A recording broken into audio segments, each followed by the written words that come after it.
Salve! And welcome back. Hello. Hello. So, what are we reading today? We are reading, or Matthew is reading, My Heart Under My Feet. Yep. We're down in Somersuak, or rather, we're up in Somersuak. Gonna go and fight some Jotun. Hopefully, we're gonna do really well, but we shall see. We don't know yet. I don't know yet. I haven't read it. Are we sitting comfortably? Yes. You might not want to say your tea. Andrea can stir a tea if she likes. She can't slurp it. Votes in the comments.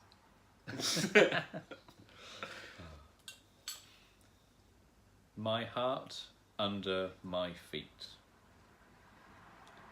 The three armies of Wintermark, the Fist of the Mountains, the Green Shields, and the Blood Cloaks, gathered before the autumn equinox in the marches of Calavesa. Many soldiers availed themselves of the opportunity to visit the shrines of the ancestors that lie along the banks of the Great Lakes, to honour the heroes who have gone before, to contemplate the spiritual power at the heart of the Wintermark nation, to be anchored, at least for a short time, in the profound knowledge of who they are and where they come from, and of the role in building the future for their people. In the weeks following the equinox, the soldiers of the three armies are joined by some 6,000 or so warriors under the banners of heroic Winterfolk champions. Some 60 captains come to the marshes on pilgrimage of their own, joining their war bands to one or other of the armies. The great majority choose to stand with the Green Shield, but there are also heroes who choose to knot their skein with the other two armies. In addition, at noon on the 7th day after the equinox, 3 cohorts of elfin knights stride from out of the west to join the Winterfolk camped around the ancient town of Runtal. Almost 10,000 warriors from the fields of glory. Rumour quickly spreads that they have come from somewhere deep in the marshes around Sovavan, or perhaps from beneath the waters themselves. Their splendid golden chain and the orichalcum blades of their spears, axes, and swords gleam in the bright sunlight. At the head of each cohort marches a crimson and gold general, a favoured warrior leading the hosts of the commander of the golden armies. They have come to fight with the people of Wintermark, swelling the numbers camped around Runtal to nearly 30,000 warriors. Shortly after their arrival, news reaches the Winterfolk commanders that the rest of the Empire is on the move. The Fire of the South, encamped for the last 3 months on the edges of the Whittle Grove, are moving overland towards Runtal. They expect to be joined shortly by the Navari Blackthorns, already on the move from distant Upwold, racing the Redwind Corsairs and seeking to beat the Fire of the South to the rendezvous with the 3 armies of Wintermark, despite their head start. Yet the 3 peoples are in little mood to wait. As soon as confirmation that their allies are on the way reach them, the Green Shields start to break camp swiftly, followed by the Blood Cloaks and the Fist of the Mountain, and their allies from the Summer Realm. They begin the march north through Skymark and along the eastern shores of the Rikivesi, through Bruckland, and ultimately into Somersuak. Ahead of them range heroic captains and scouts. Almost immediately they encounter Jotun warbands probing the defences of the Calavesa marshes. There are bloody clashes, But as soon as it becomes clear that the Winterfolk champions are the front-runners of an immense force, the Orc champions fall back across the border into Somersuak. 3 weeks after the autumn equinox, the Fire of the South catches up with the armies of Wintermark. They cross into Sealtock together. While the Jotun have been sending out warbands to raid northern Calavessa and western Skarsind, the armies themselves have been consolidating their hold over the lands they have conquered. Fortified camps have been raised along the southern and eastern borders, many located around beacon towns built long ago by the people of Wintermark. The alarm is raised almost immediately. 4 imperial armies are matched by 4 Jotun armies waiting in Sealtock. Istra Jansdottir, the Queen of Calcea, has established a makeshift court in Atalak, the spiritual heart of the Suak people. The banners of the Lion of the North, the Howling Knight, and the Skjaldarborn flutter over the walls, broken during the fall of Atalak, but quickly rebuilt by thralls under the command of the occupation force. Somewhat farther north in East Flows, the heavily armoured warriors of the Shield of the Mountain have positioned themselves along the eastern borders, near Wreck on the East Flows, perhaps eager to engage the Imperial Orcs. As soon as word reaches their commander, they begin to march south to engage the Imperial armies. It takes only a short time for the Jotun Queen to bring her forces into position, and as the Orcs take up defensive formations across Sealtock, the beacons are lit, spreading news of the Imperial invasion across the territory. The Lion of the North is adept at working alongside other Orc forces, and it seems that this season they have taken special care to keep a watch over the borders of Somersuak, perhaps anticipating the Imperial strategy. Or perhaps Isra Jansdottir has her Jarl searching for something else across the cold plains. It hardly matters. Nearly 35,000 Imperial soldiers and their allies clash with a significantly smaller Jotun force along the outskirts of Sealtock. The Wintermark strategy is as direct as it is offensive.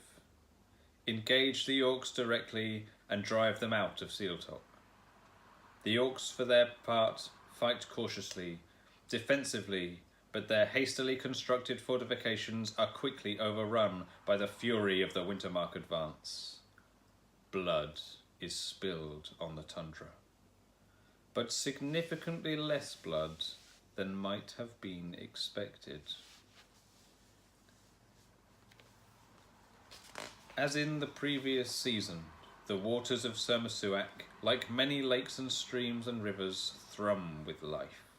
Spring magic infuses every drop with healing power, ensuring that any wound that is not fatal swiftly heals. As always with this potent curse, although its effects are seen as beneficial by the individual, it protects both Orc and human, defender and aggressor in equal measure. But despite its power, it cannot stop the Imperial fist driving the Jotun defenders back. Even the Shield of the Mountain, focused on making the Empire pay for every inch of territory they gain, can do little more than slow the folk of Wintermark and their allies. As news reaches the commanders of Wintermark of the approach of the Blackthorns, however, the Jotun also receive reinforcement. The swift-footed Navarre army, their cunningly honed to supernatural acuity, arrive hours after another 15,000 Jotun arrive to support the Queen of Calcea, including the Fist of Ulven, who march under the command of the King of the South. The southern armies roar out the war songs of their people as they come, eager for the opportunity to again face Imperial warriors in battle. The Imperial advance towards Atalak slows, though it does not reverse. Next to arrive are the Redwind Corsairs, supported by their own warband of summer warriors, this time in scarlet tagelmust with blood-gold Bruges and vicious blood-red hunting cats. While the Orcs seek to contain the Imperial forces in Sealtok, with the aid of the Blackthorns and the Fire of the South, the Corsairs break through the enemy defences and push them through into northern Sermasuak. Their aim is simple enough. Raid the Jotun defences, take as many prisoners as they can, and if possible, reach the pride of Ika's tears and unburden the Jotun of their stolen mithril.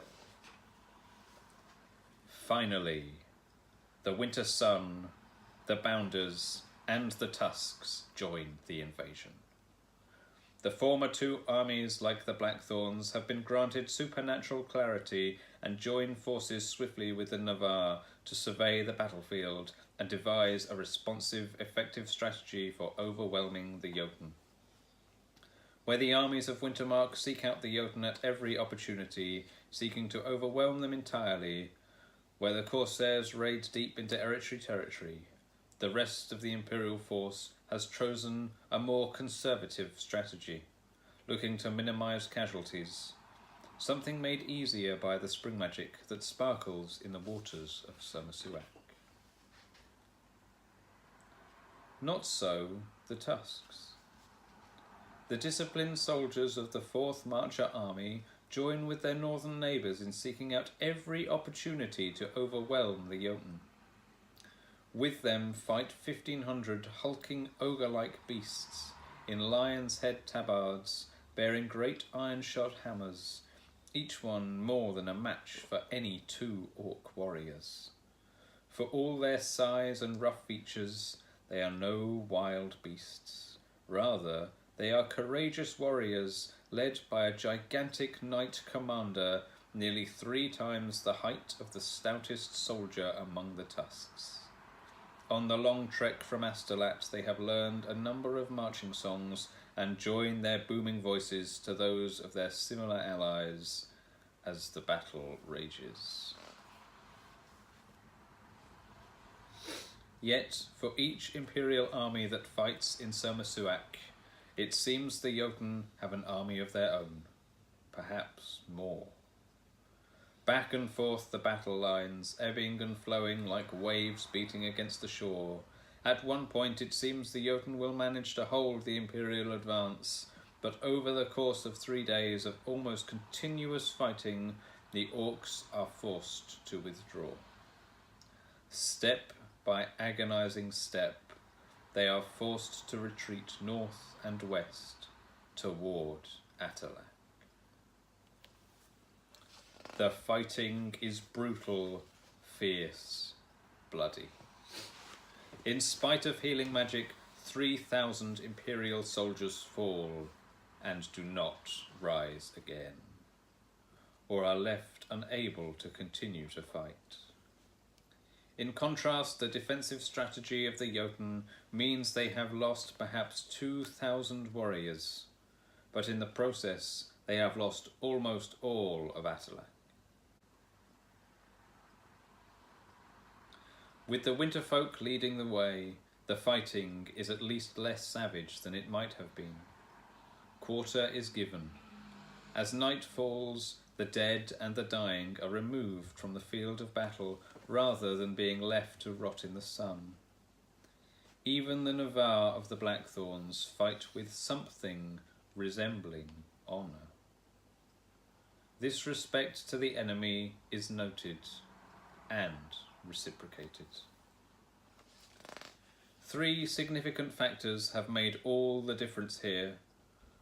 Without the bold strategies and honourable tactics of the Wintermark generals and the fury of the Tusks, without the support of the Winterfolk heroes, without the aid of the Summer Knights and the clear sight granted by day magic, the Empire would not have been victorious.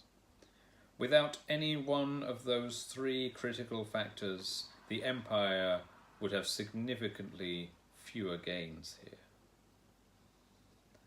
But with the winter solstice rapidly approaching, the Jotun defenders of Sermasuak have been driven back to the walls of Asalak itself. Perhaps as much as 9/10 of Sealtok is under Imperial control. An almost negligible fraction of the great swaths of land that stretch out towards the wastelands of Siruk. But it is a start, at least.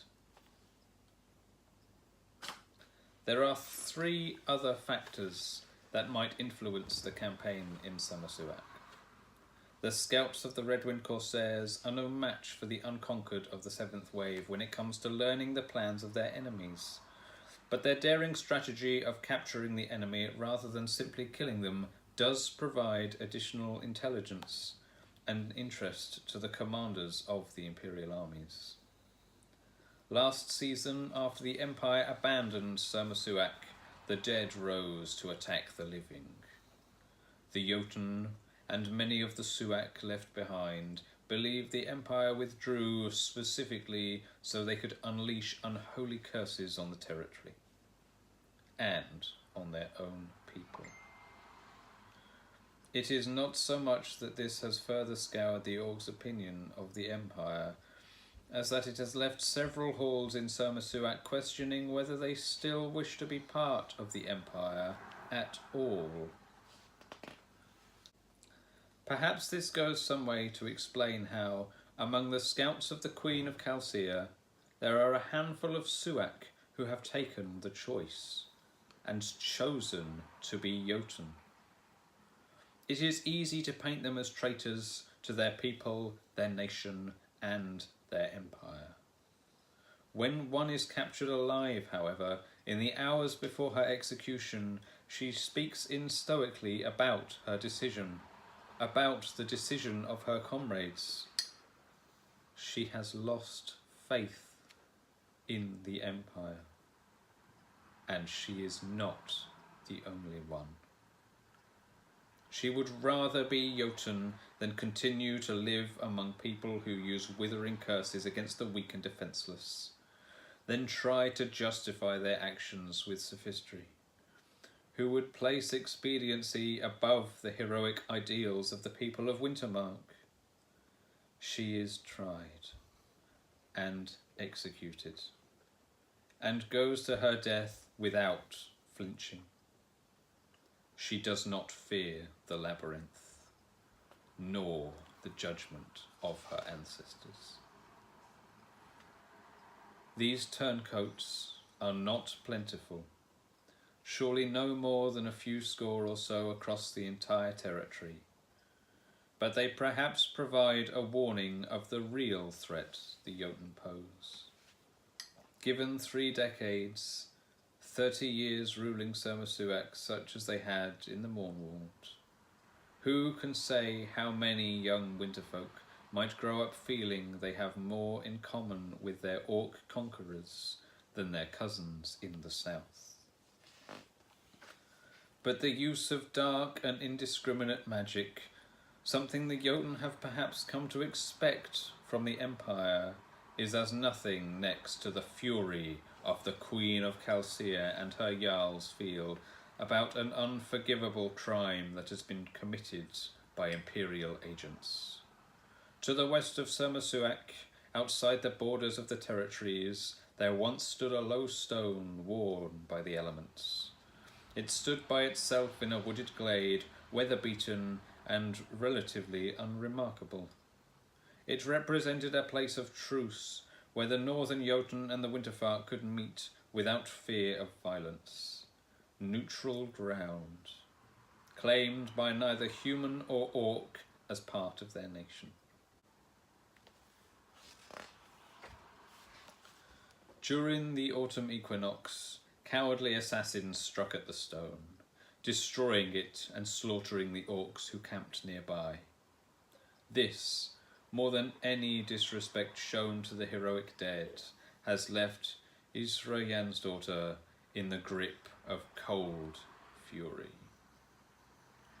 Now, When King of Narkist speaks to her of the treacherous spirit of imperial humans, she does not contradict him. The greatest symbol of the possibility of understanding between Jotun and Wintermark is no more. And there is no doubt in the mind of any of the Western Orcs who is to blame.